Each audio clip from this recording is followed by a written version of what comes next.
Hello everybody, and welcome to Sword Art Online, to episode 22 review. And good lord, what a feel fest it was. I'm gonna say it right now, this episode is the best episode out of all the Sword Art Online episodes we've seen thus far. Because it was done right from my perspective. Again, I'm not a light novel reader, so if this was done poorly, then fair enough. But as an anime-only watcher, this was done correctly. Again, in my opinion. And again, with this being the best episode out of all the episodes of Sword Art we've seen thus far. Now then. The Sleeping Knights. Kind of a black comedic title, to be sure. How many members are there? There were 6. So there were 9 originally. No, 10, I was right the first time. The Sleeping Knights concept was, well, not the concept, but the concept of keeping the guild alive was if they lost a certain amount of members, they would disband the guild, and 2 of the members have been have been given 3 months to live, and I think Yuuki is among those people. And so the Sleeping Knights were fighting on borrowed time, essentially, or just living the only way they could do, through gaming. Being in a game provided them with the escapism and freedom they needed from their real life circumstances. Yuuki, a frail, shriveled up body, couldn't do anything. Her immune system was basically destroyed. In all senses, from the way that she was, set up in, an air clean room, I thought Quarian. So yeah, I know it's not really good to make a comparison, but still, I thought Quarian.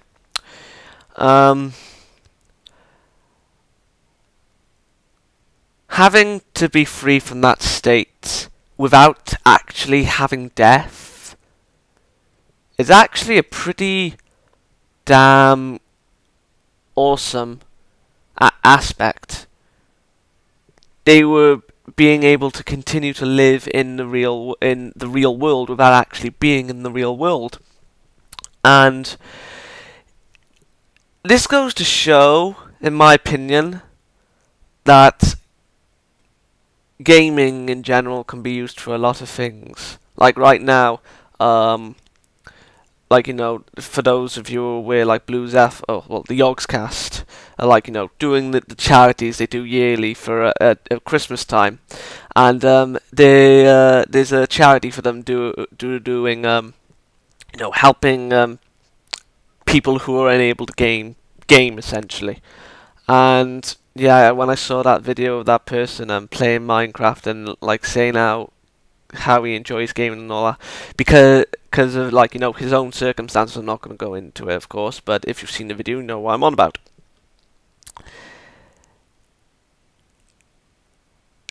Gaming has always been looked upon as immature, childish, anything. The people who play it are crazy killers, for all things considered. Because we have been called that, among other bad things. But when you see something like this, and then, again, something in real life, being able to escape from, I don't want to say defect, but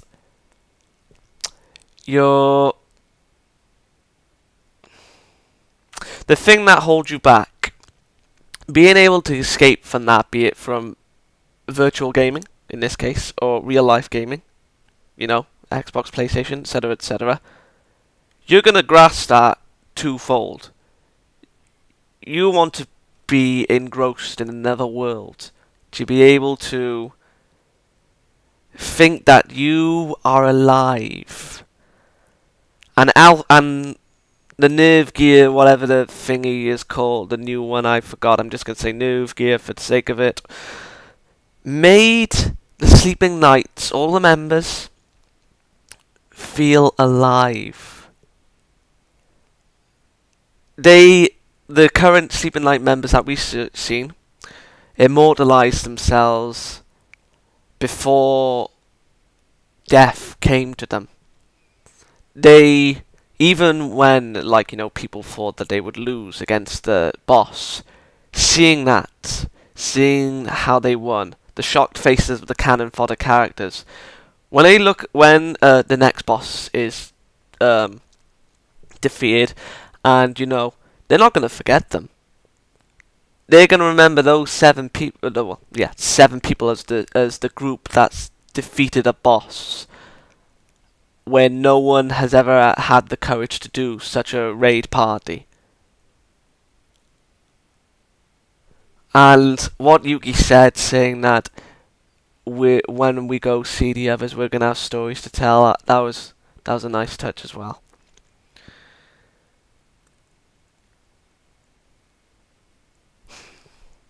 And Asuna. Now, I don't mean to offend anyone by me saying this, but with, like, you know, keeping her here essentially in the last minute when they went into Eltham Online, like, saying there's so much to do, and I was just thinking, like, those guys have obviously, now I didn't think that you know, the other 6 members, no, 5 members, yeah, the other 5 members, you know, were terminally ill or anything. I just thought that they were essentially helping out a friend, but essentially they were helping out themselves as well at the same time. No, I'm not being cynical. No, not now. But yeah, they're all helping each other as friends. Yeah, that's how I should word that. What else? What was I going to say? Oh yeah, the wanting to keep her here. No, because that would just make her parting even more sad. Because her friends have come to terms with death. They've come to terms with it. They know that their time is coming, and they'll be able to see each other in, like, one after the other. Like Asuna, they won't be able to see her. I mean, not straight away. I mean, they've got 70, 80 years maybe to see her again. I don't know. She's a healthy, lucky girl who hasn't got the circumstances of the Sleeping Knights. And the thought of, like, you know, in battle, like when I said last week, they're like, battling creates a bond. This was a bond that the Sleeping Knights didn't want to have. Not because they were being selfish, but because they didn't want to hurt Asuna. And this is what's happening. However, Yuki's dream of wanting to go to the school, like, I obviously know what's going to happen. You know, like, Kirito's going to, you know, like, put her into the camera thing, like that Yui's in. And I think next week she's going to die.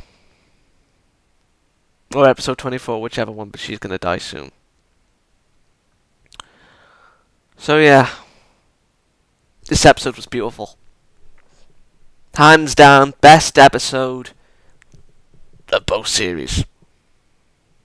I stand true to it. I mean, you may like something else better than this one. Fair enough, it's a matter of opinion. I'm going to give this episode a 10 out of 10. Rest in peace, Sleeping Knights. You will be missed. Good day, and see you for 23.